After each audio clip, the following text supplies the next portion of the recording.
Healing Guides, Part 97.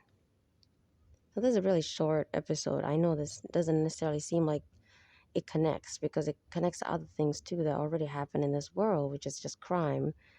But I feel like this is really important. There's this sort of new crime now where there's fake Lyft and Uber drivers pretending to be real Uber drivers in Lyft and waiting for you at airports and stuff.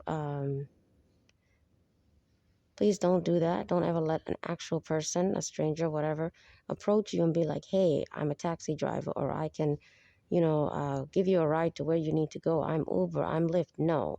You're supposed to get your driver from the app, their vehicle, their photo, everything's supposed to come through that app with you.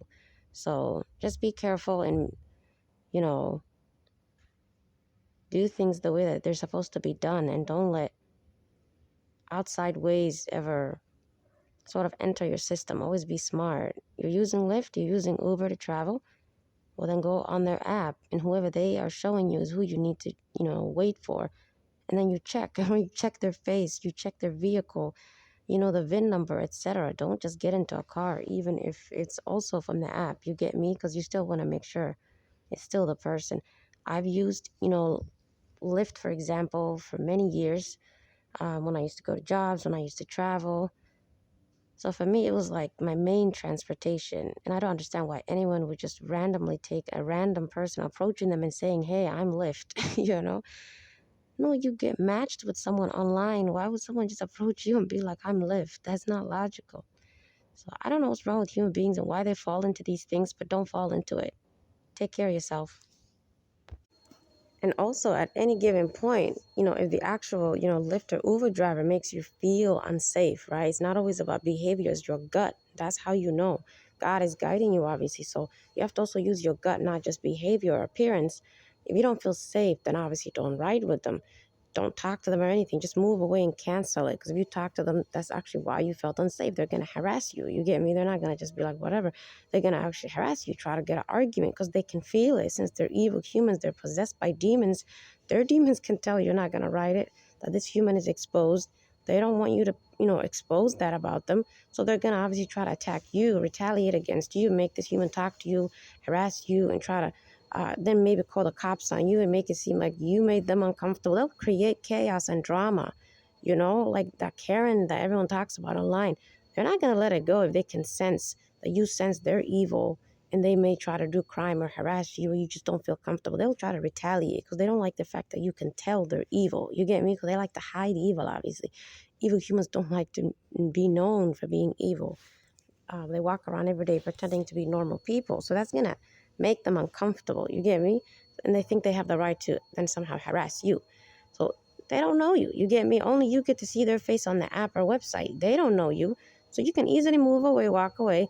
If they're staring at you thinking you're the customer, you don't have to feel bad or uncomfortable that right, they know or anything. You don't have to, because you can just move away. Everyone is on their phone anyway. They're never going to know it's you canceling the ride. You get me? They can't even think about it. They could just maybe try to approach you if you're very close to them. So get away from the area where you're obviously close to the vehicles or the parking lot. Get away, obviously.